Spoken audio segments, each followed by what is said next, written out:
domain is the orderly domain.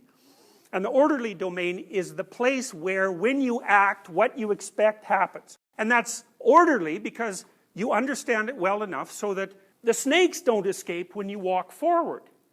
You know, your limited preconceptions are sufficient so that they map onto the environment as it emerges as you act. That's an orderly place.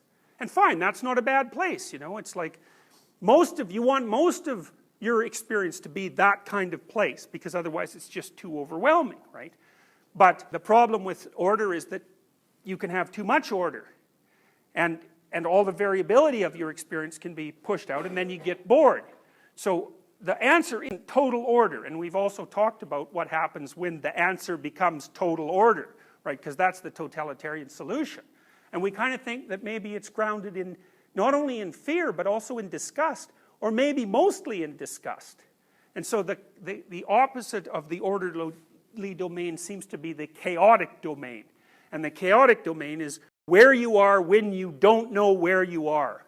And that's not a geographical place, although it can be, because you can get lost, say, in the city, and then you're in chaos. But it's more like, it's more often, I think, an interpersonal place. You know, I think people encounter chaos most often, in its deep sense, when their relationships with other people go seriously wrong.